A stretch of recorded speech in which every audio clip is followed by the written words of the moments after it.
Ei meidän asiakkaat osta somesta. Tämä on edelleen yksi kalleimmista harhaluuloista, mihin toimitusjohtajat ja myyntijohto uskovat. Kun kyse on vaativasta B2B-myynnistä, moni kuvittelee, että päättäjät tekee hankintoja pelkkien virallisten tarjouspyyntöjen kautta. Mutta katsotaanpa, mitä oikeasti tapahtuu. Se toimitusjohtaja tai hankintajohtaja, joka päättää satojen tuhansien eurojen sopimuksista, on työpäivän jälkeen aivan tavallinen ihminen. Hän selaa puhelinta, sohvalla, kentällä lentoa odottaessa tai palaverien välissä. Hän ei lähes koskaan tykkää, kommentoi tai paljasta itseään somessa julkisesti, mutta hän seuraa, hän katsoo sun videoita ja hän huomaa, että sä todella osaat asiasi. Kun hänen yrityksessään tulee se hetki, että ongelma pitää ratkaista, kukahan tulee ensimmäisenä mieleen? Se tuntematon yritys, joka lähettää jonkun kylmän sähköposti, vai se johtaja, jonka osaamisen ja asiantuntijuuden hän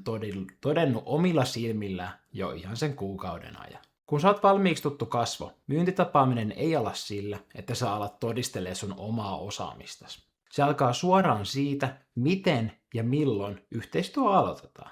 Kysymys ei siis ole siitä, ostavatko päättäjät somesta. Kysymys on siitä, kenet he muistavat ja kenelle he soittaa silloin, kun ostohousut laitetaan jalkaan.